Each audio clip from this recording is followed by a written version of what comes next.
How's it going, everyone? In this video I want to go over another PlayStation Store update, signifying a bit of an end of an era once again with the PlayStation Vita and PlayStation 3 era of our PlayStation Store. Although PlayStation Vita, I guess, was out, what, a year before PlayStation 4? So yeah, you guys get the idea. I'm gonna encompass that all in the same era, but we'll talk about that. Also, the Far Cry 6 reviews have been posted, and they're looking a little bit mixed as of the recording of this video. But first of all, PlayStation 3, PlayStation Vita, PlayStation stores will no longer accept credit and debit cards and PayPal for purchases and wallet funding from October 27th. Now, essentially, what you're going to have to do is you're going to have to add funds using like a PlayStation Store card that you can get from the store, but this is one more instance of them pushing away from that PS3 and PlayStation Vita era, which to me, I know some of you guys might be like, dude, why do you still care about the PlayStation 3 and PlayStation Vita? It's not that I necessarily care to play my PlayStation 3 and PlayStation Vita a lot.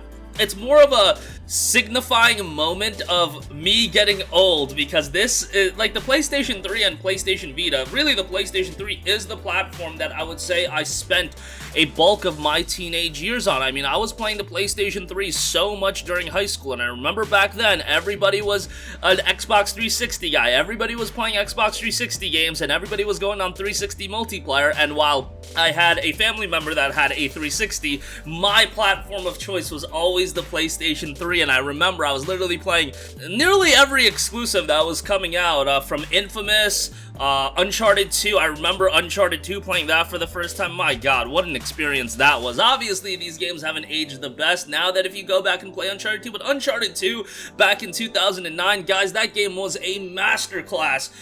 It was just an incredible game from so many regards. And then Demon's Souls, of course, 3D Doc Game Heroes. You're talking about some very good PlayStation 3 games, and unfortunately a lot of the PS3 games, they get lost in the shuffle a little bit, because during the PS3 era, Sony hadn't really built this reputation at this point for just dropping high-quality AAA exclusive after AAA exclusive that people were getting super into from a single-player standpoint. Sure, you would have games like, you know, your God of War 3s that would sell pretty well, but even like Uncharted 2, while it had buzz in the inner, like, gaming sphere, I wouldn't say Uncharted 2 really hit the mainstream to a high level like a Last of Us did. By the time Last of Us came out, I think that hit the mainstream. Uncharted 2 was like Naughty Dog's starting to build up, and a lot of people starting to take notice, but that's just my interpretation. I mean, we're going back to 2009, and I was a wee little lad back then, but that's just how I kind of saw it from that era, just because,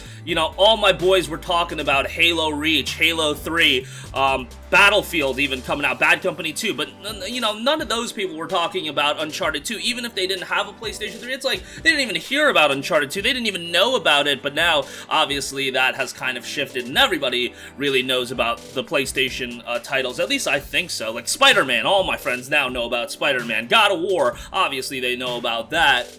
And it's wild, like, now they're all hearing about, like, they're asking me about Ratchet and Clank, and, you know, a decade ago, I don't think they would have interest in those kinds of games, a little over a decade ago, but PlayStation 3 is always going to harbor a special place in my heart, even after, you know, we had some nightmare situations with the PlayStation 3. I can't forget about the hack, I can't forget about, you know, the online being pretty terrible, no cross-game chat. What were we doing, Sony? But there were a lot of good moments with the PlayStation 3, and then the PlayStation Vita as well. Man, I remember when the PlayStation Vita was first announced, and we got to see, like, Killzone Mercenary, and your jaw was just on the floor on how crazy the visuals were. Then you heard it was $250, and you were like, oh boy, Nintendo's pricing the 3DS at $250, the Vita's at $250, and seems like a way better platform, and then Nintendo had to come in right before the Vita dropped, swoop, slash the price of the 3DS down to $180, and the PlayStation Vita then had your proprietary memory cards, and it really was like a $300 experience.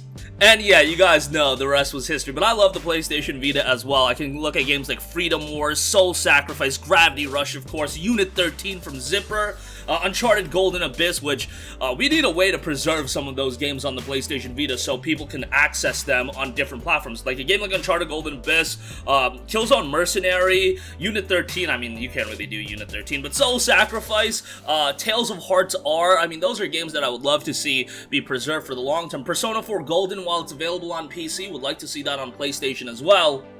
But yeah, now we're just talking about me reminiscing, but kind of wild. They specifically note from 27th of October, you will no longer be able to use a credit or debit card or a payment method such as PayPal to buy digital content or add funds to your wallet when visiting PlayStation Store on your PlayStation 3 console or PlayStation Vita system. To buy digital content for your PS3 console or PS Vita system, you must first add sufficient funds to your wallet on PlayStation Store. You can add funds by redeeming a PlayStation Store gift card or using a credit or debit card, PayPal, or other available payment method via a desktop computer, mobile device, PS4 console, or PS5 console. So that's the workaround. You would have to go on a different platform, add funds with your preferred payment method, and then swap back over to the PlayStation 3 or PlayStation Vita and go from there. Is it going to be something that is going to affect people to a great degree? Probably not. I imagine that there are a couple of people out there that still are very ardent PS Vita fans and maybe buy their games digitally or whatever the case may be. But yeah, again, another point that's signifying the end of an era, so to speak. Okay, moving on from that, enough talk about that. Do want to give you guys a heads up on the Far Cry 6 reviews that have been posted.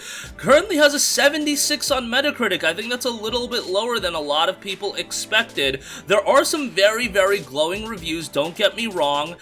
There's a lot of reviews that are north of a 9 and north of an 8, but then there are a ton of reviews that are around the 7 range, and then it definitely does dip to the 6 and 5 range as well.